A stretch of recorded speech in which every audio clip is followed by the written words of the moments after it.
Oi, gente! Hoje a nossa aula vai ser mais de orientação do que muito conteúdo em si mesmo, tá? É importantíssimo que vocês prestem atenção nessas orientações para que esse período vocês consigam acompanhar as aulas e aprender o máximo possível. Primeira coisa, a cada 15 dias eu vou estar enviando um link no grupo de vocês e vocês vão enviar para mim as tarefas das aulas através desse link. Então eu não quero que vocês fiquem me mandando as fotos. Vocês vão anexar as fotos dos conteúdos, dos resumos, das atividades das aulas nesse link. Então, por isso é importante toda a aula anotar a rotina, que vai ser por lá que eu vou avaliar vocês. Então, eu vou postar daí, ó, aula do dia tal, tal, tal, tal. Daí eu vou querer a foto de todos esses dias anexado nesse Google Formulários, tá? É super simples de entrar e é um meio para eu estar avaliando vocês, tá certo? Então, segunda coisa, as nossas aulas, elas vão funcionar como um plantão de dúvidas, uma complementação às aulas que estão rolando lá na Central de Mídias. Vocês já devem ter percebido que as aulas estão revisando um pouco o nosso conteúdo. Só que eles passam mais atividades do que a exposição de alguns conceitos que são extremamente importantes para vocês estarem compreendendo o conteúdo. Então, em muitas dessas aulas, eu vou estar gravando vídeos curtinhos ou mandando áudio explicando para vocês esses conceitos que não estão sendo apresentados lá, tá bom?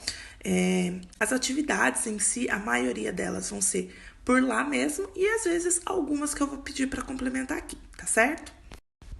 E terceira coisa, antes de começar nossas aulas, peguem sempre o caderno e anotem nossa rotina.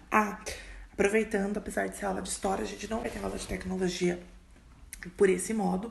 Hoje, como as aulas de tecnologia dessa semana já foram, hoje eu vou postar o link para vocês enviarem as atividades de tecnologia, que vai funcionar no mesmo esquema de história, tá certo? Então, hoje foram 4 aulas, dia 28, 29, dia 30 e dia 4. Vocês vão enviar fotos para mim dos 4 dias de aula. Combinado? Vamos começar então? Pegue meu caderno, vamos anotar a rotina que eu vou postar aqui e vamos começar. Vamos lá. Então, primeira coisa, nosso tema da nossa aula hoje é Renascimento Cultural e Científico. Se chama Renascimento porque é algo que já existiu e está voltando. Esse renascimento cultural e científico, ele vai surgir principalmente nas cidades italianas, lá no século XIV. E é renascimento porque eles vão se inspirar lá nos gregos e romanos. Eles vão considerar essa arte, a arte grega e romana, inspiradora.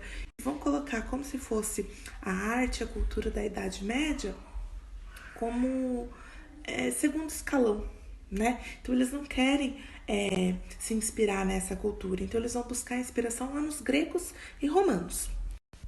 Agora, 4 coisinhas para vocês anotarem no caderno. O que significa a palavra renascimento?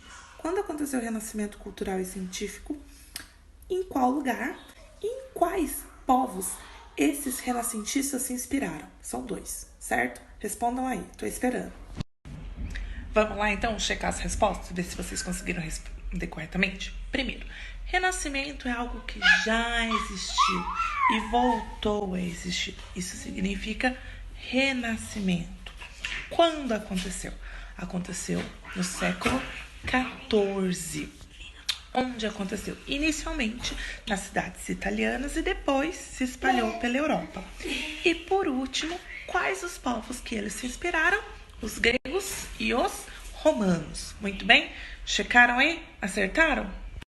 Agora vamos falar um pouquinho das características do Renascimento.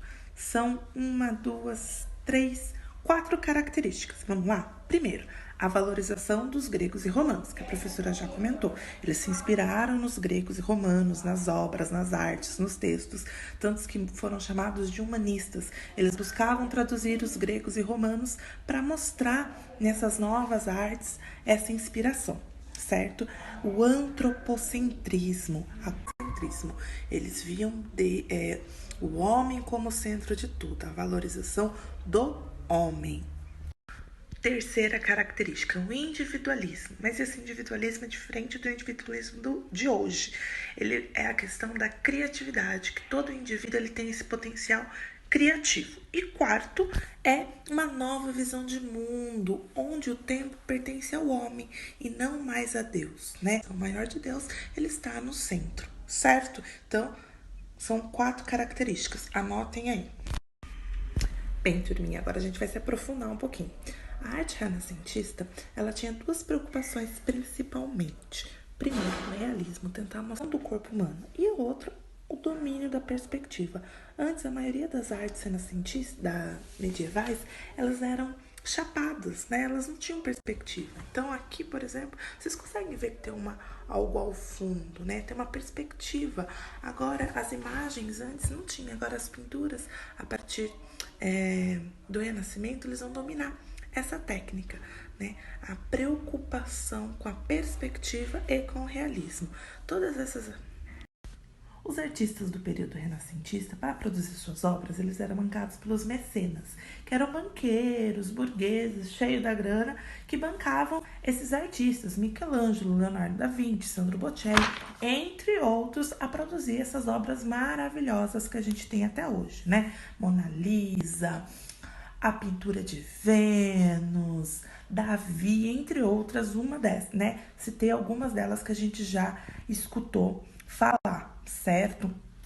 Só que o Renascimento, ele não ficou só no campo da pintura, no campo dessa produção, né? Ele também foi para a literatura, com Camões, né? Um escritor português, e foi também para a área da ciência, por isso que também é chamado de Renascimento cultural e científico, onde algumas grandes descobertas foram descobertas, né? Foram descritas nesse período, certo? Então, como eu disse no outro vídeo, além, né, da parte da pintura, da escultura, a gente teve grandes escritores como Shakespeare, Miguel Cervantes, que escreveu Dom Quixote, Shakespeare de Romeu e Julieta, né? Mas eu queria dar um enfoque aqui para o Renascimento científico, que a gente também vai ter o estudo do corpo do homem, né? Antes tão preocupado. A igreja não deixava muito essa questão ser aprofundada, mas daí eu queria trazer para vocês duas contribuições, né? Primeiro, Nicolau Copérnico, que escreveu sobre o heliocentrismo, né? Ele vai falar que o Sol está no centro do sistema solar e não o geocentrismo, como a igreja acreditava, né? Que colocava a Terra como centro do sistema solar. E essa teoria foi comprovada por Galileu Galilei, né? Ele também vai falar do heliocentrismo, mas quando Galileu Galilei propõe essa teoria, ele propõe algo contra o que a igreja falava, que era o geocentrismo, né? A Terra no centro de tudo. Ele vai ser julgado e, para preservar a sua linda cabeça sobre o seu pescoço, ele vai negar a sua teoria, né? Mas é ele que vai dizer que a Terra é mais um astro, né, dentro do sistema solar e que o centro do nosso sistema solar é o Sol. Gente, espero que vocês tenham gostado, que vocês tenham conseguido tirar um pouquinho de dúvida. Vocês realizaram já as atividades sobre esse conteúdo que vão ser entregues hoje, né? Mas eu espero que tenha sanado um pouco as dúvidas, tenha dado para entender um pouquinho melhor o conteúdo. Façam um registro das principais anotações, né? Aquelas perguntinhas, as 4 características. Anotem também as 2 principais características da arte e sobre os mecenas. É legal também anotar dessa parte científica que não. Então, que o Renascimento ele não só aconteceu no campo das artes, mas também no campo da ciência, né? Como a professora deu o exemplo aí do heliocentrismo, certo? Então, anotem as 4 principais características, as 2 características da arte e que o Renascimento ele não ocupou só o campo da arte, mas também o campo da literatura e das ciências, tá bom? Até mais!